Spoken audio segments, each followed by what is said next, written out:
Continuing on with our physiology and integumentary system, we covered quite a bit yesterday. Although a lot of yesterday was kind of reviewing and just recapping where we, discussing the different layers, reviewing the epidermis and dermis, going over the main parts and things like that. So moving on today and looking at the glands of the skin, which are considered accessory organs. Exocrine versus endocrine glands. These will be important later on. So, Complicated here. you're welcome to look. I like had it and I don't know where I was at. Oh, I do know. Just made me think. I was retracing my steps. Okay. Sorry, Miss Harris. No, you're good. Exocrine glands are going to secrete substances into a duct, and then they go out to the surface of the skin. So the important thing here is it goes into a duct and then exits the body. Endocrine glands go into the bloodstream directly. So no duct, no no exiting the body, it's going into the blood. So exocrine glands exits the body, endocrine glands into the blood. So a couple examples of glands are like the sebaceous glands and the sweat glands. Those are the ones that we're going to find in the skin, but there are glands in other places. Like we have some glands in the ears that produce earwax. We have some glands in the armpits that are producing the part that makes us sweat and smell really bad. And then we have some glands in the hair follicles that lubricate the hairs. We also have mammary glands that produce milk to feed the offspring. We didn't really get into this a whole lot in anatomy, but we will get into it obviously in a lot more detail in this class.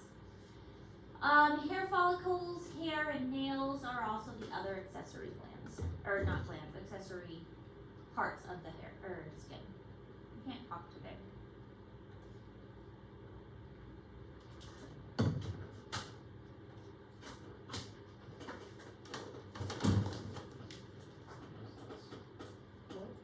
A little hole I have next to my ear.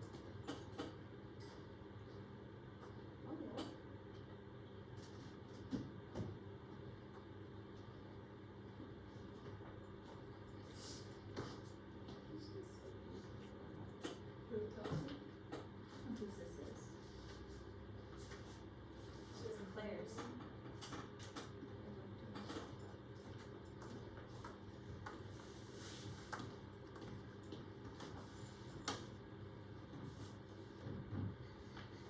Alright, so sebaceous glands are oil glands. They're very big and they produce oils that are going to lubricate. They're also called holocrine glands. They're located all over the skin, but they are not on the palms of the hands or the soles of the feet.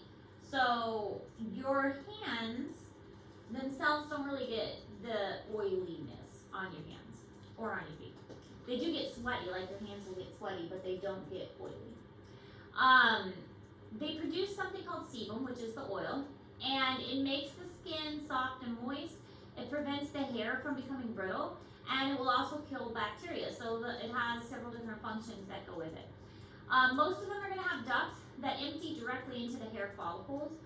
So when we say it leads to the surface, it doesn't always lead directly to the surface. It leads to the ducts.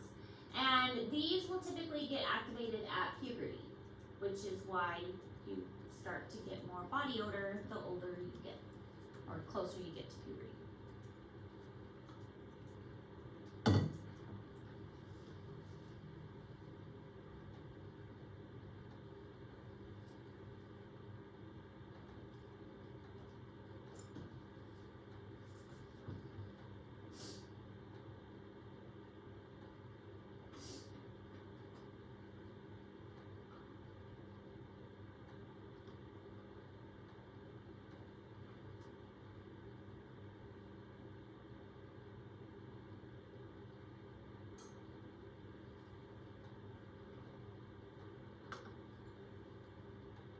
Cool one. Cozy, I believe is the word you're looking for. I'm hot. Audrey, what do you think? Cold, warm, hot? But I also have a blanket and a jacket. Marie doesn't have any of those things, and she says it's hot. Evan, what do you think? I think Evan it's wears the fine. same thing every day. He doesn't. He wears that hoodie when it's like 80 degrees outside. So don't ask him. You may open a window if you think it's too hot.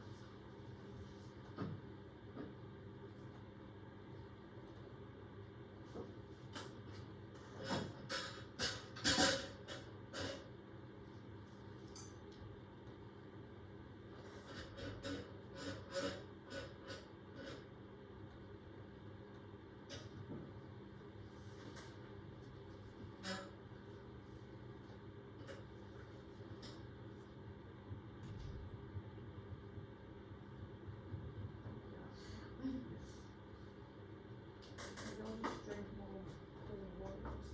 You can open a window. What's the temperature outside? Oh, it's 80 right now. I don't know how helpful that would be. So hologen glands secrete the secretory product plus disintegrating cells. So these glands work in different ways. The way that they actually produce the stuff that they're secreting.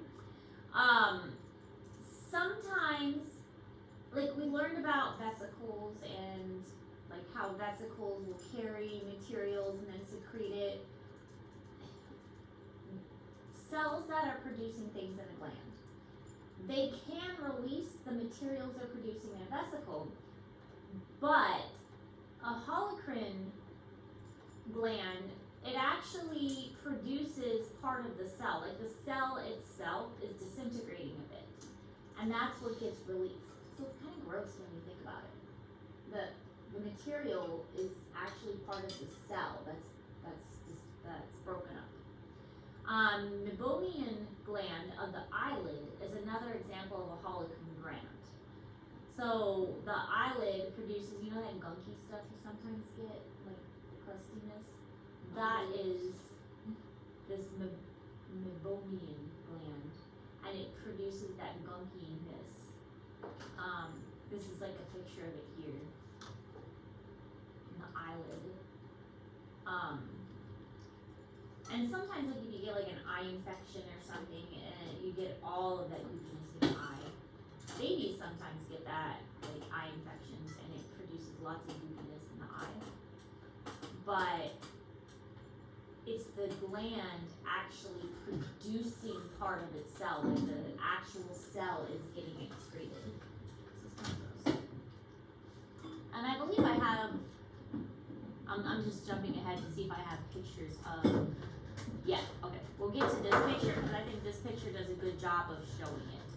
So that's a little ways away. But I wanted to make sure I actually had that picture in there. I thought I put that in there.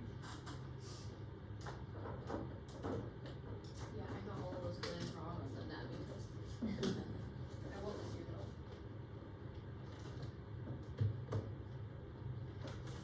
Well, we go into more detail with this one.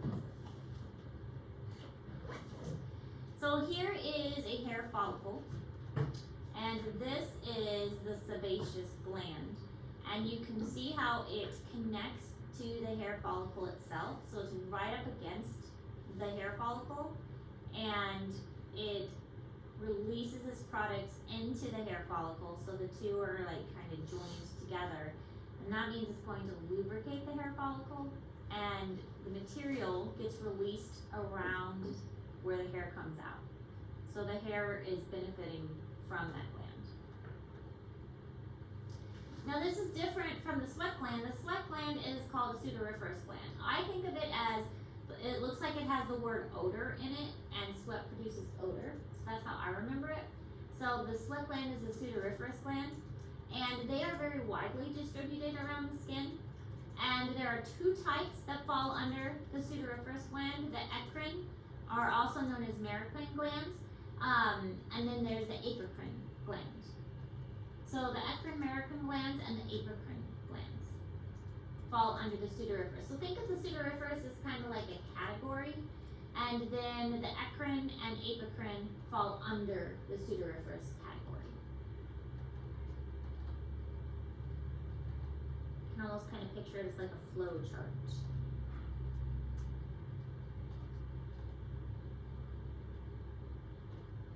This headache needs to go away.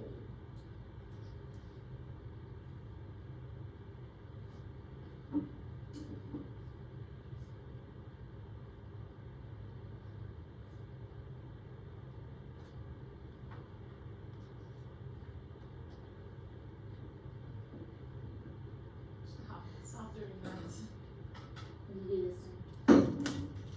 Show No, his hairs. I'm good actually. Show him his hairs. No. Look, you're dabbling on him. Show him his hairs. So the eccrine merocrine sweat gland, the product is released by the vesicle. So the other one, the sebaceous or the holocrine gland, that was actual little pieces of cells. So the cell itself was like breaking off little tiny pieces. And this one, the vesicle, like the little bubble, is opening and the materials from the vesicle are coming out. So this is a little different. It's not the cell, it's the pieces inside the vesicle.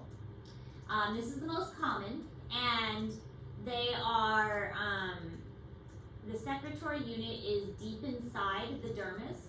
So you have like the actual, like, it looks like a little tangled up knot, and it's deep inside the dermis, and it's surrounded by this contractile epithelial, the myoepithelial cells is what they're called, and it's controlled by hormones or nerves. So that's why you sweat when you like get nervous too, because your hormones can control it. If you are nervous about something, that can control it also. And so when you get nervous or you're not feeling well, if you sweat when you get sick, you have bad dreams. So it's not just when you're hot that it controls this. Sweating can be induced to control temperature or by situations, and it's found throughout the body, and it's also found on the hands and the feet. So your hands and feet can sweat too. I mean, we've all gotten sweaty palms before, like if we're holding on to something and we have to like wipe our hands off because our hands are sweaty.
Alright, so we have apocrine, and this one, instead of the cell dissolving, this is actually pinching off a portion of the cell. It creates a thick, oily, kind of yellow in color, and it does smell, but the smell isn't from the actual product itself. It's caused by bacteria that eats the product that causes the smell. It contains fat, and the fat exits the cell by exocytosis, and these are activated at puberty. Underarms and groin area are where they're mostly found, and they are associated with hair follicles also. Emotional stress is going to be a stimulant for these, and it contracts the glands, so your armpits get sweaty when you get emotionally stressed. This is also how the mammary glands work. So the mammary glands are going to break off portions of the cell for this and for feeding the offspring, and it's a very nutritious way for babies to get their food.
One of my lights is out of my LED lights. It's over by my little mini fridge. I guess. You can't tell right now because it actually is, now it's green. It's wrong. It's gonna bother me. Oh, now it's red. It's yellow. It's not right.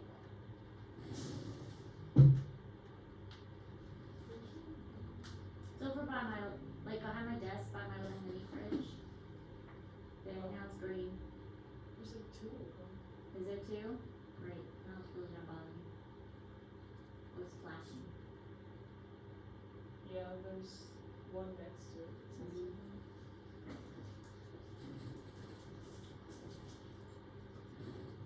That's okay. It's not too obvious.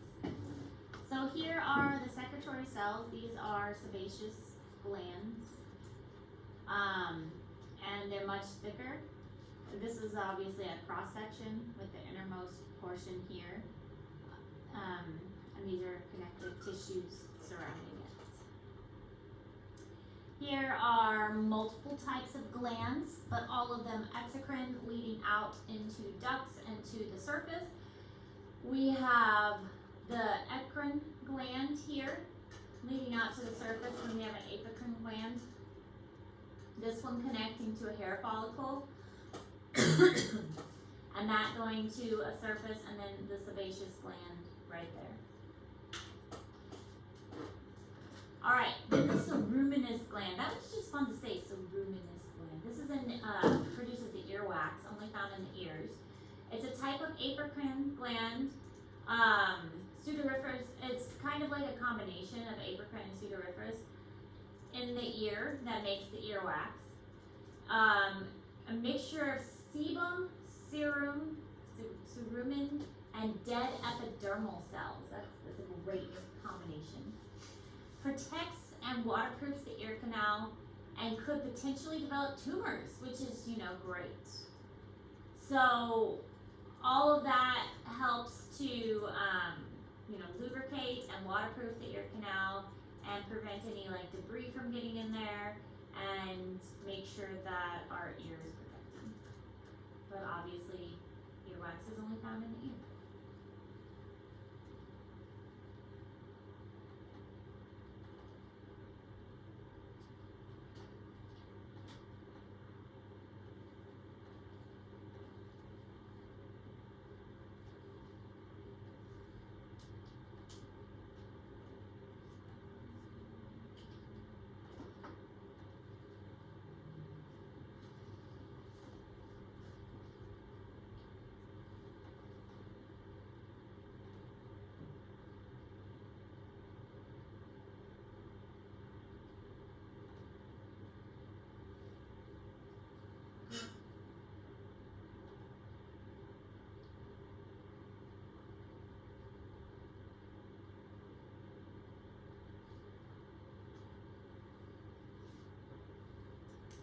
So I do like this picture. I think it's very good for comparing the different types of glands.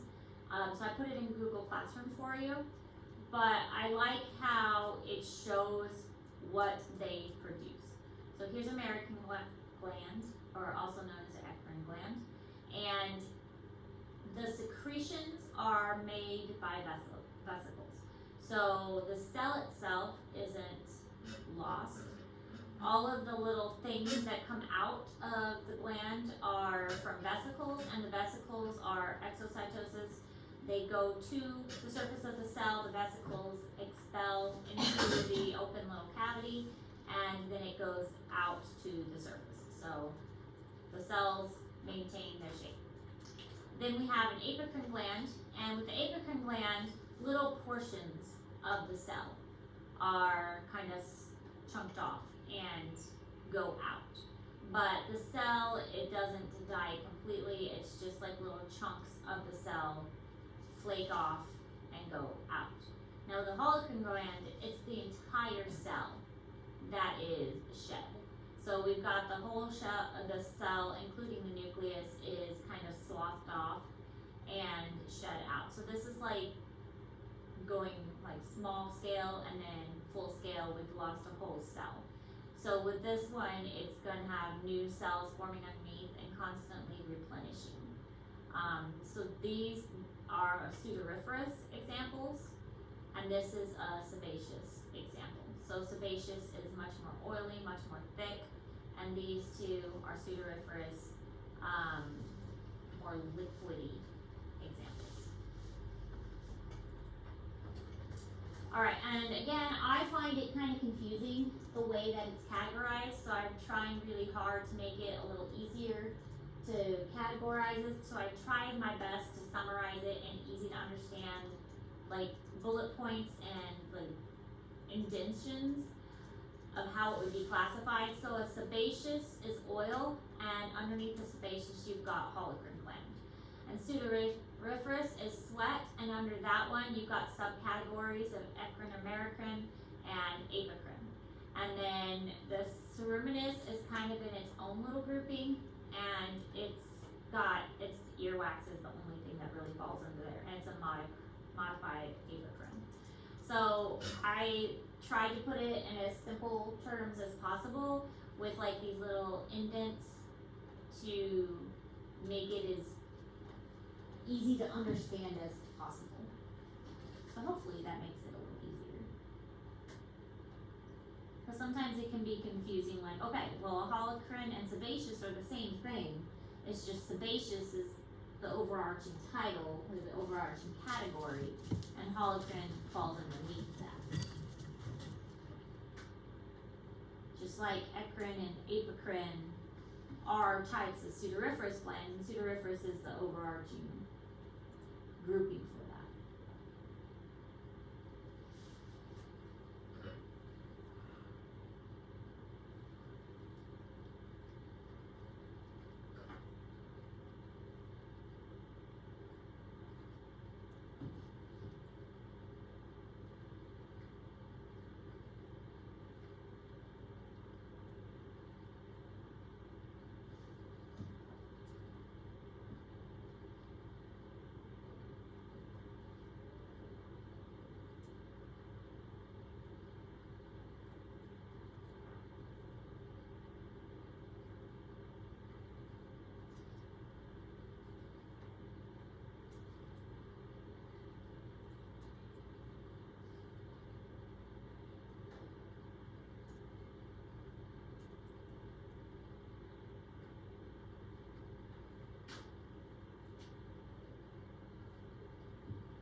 And this is another picture showing, like, this one's released by the vesicles, this one's releasing a portion of the cell, you can't speak, cell, and this is releasing the whole thing.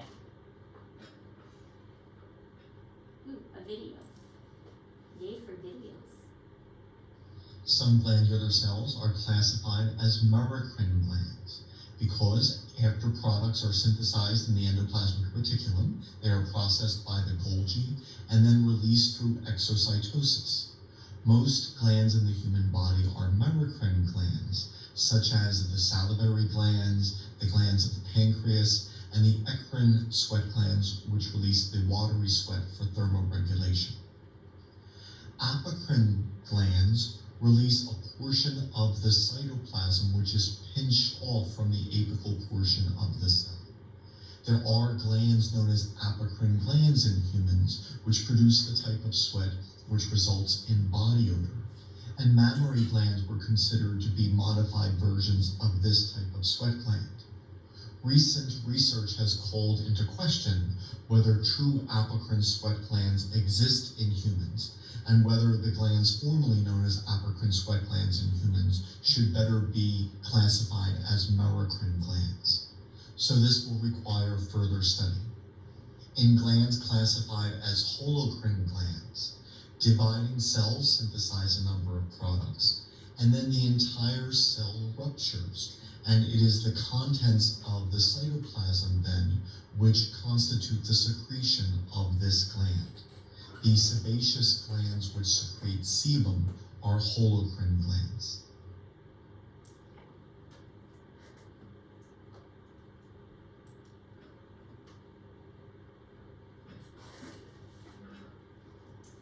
So the purpose of the glands, depending on what the gland does, it has many different purposes. Regulating body temperature, we've already mentioned that. Homeostasis is vital, making sure that our body stays cool and doesn't get too warm. Producing pheromones, so this is a little different for animals versus people, but humans do have a smell too. This pheromone is diminished in humans, but humans do have a smell. Antibacterial properties, we do have a little bit of antibacterial properties on our skin. Other animals have it more than us. For the ear wax, removing debris and making sure that our ears stay without stuff in them. Removing waste to some degree, like our sweat actually does remove urea and uric acid and some sodium chloride. And then, of course, lubricating our hair and our skin to make sure it is moisturized and to make sure our hair doesn't become brittle. So there are very different purposes for each of the glands. We don't have it on here, I don't think, but also for the production of milk, that's to nourish the offspring.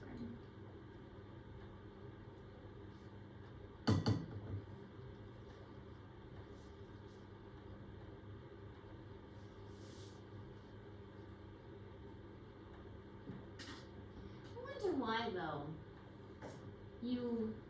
What is the purpose of sweating when you're nervous? Is there a purpose behind that? You get water in your nose. Yeah, but why? Maybe it just makes your heart race more and your breathing increases, and so that brings the blood to the surface. So your body sweats to cool it down. That would make sense. It's like a big chain reaction thing.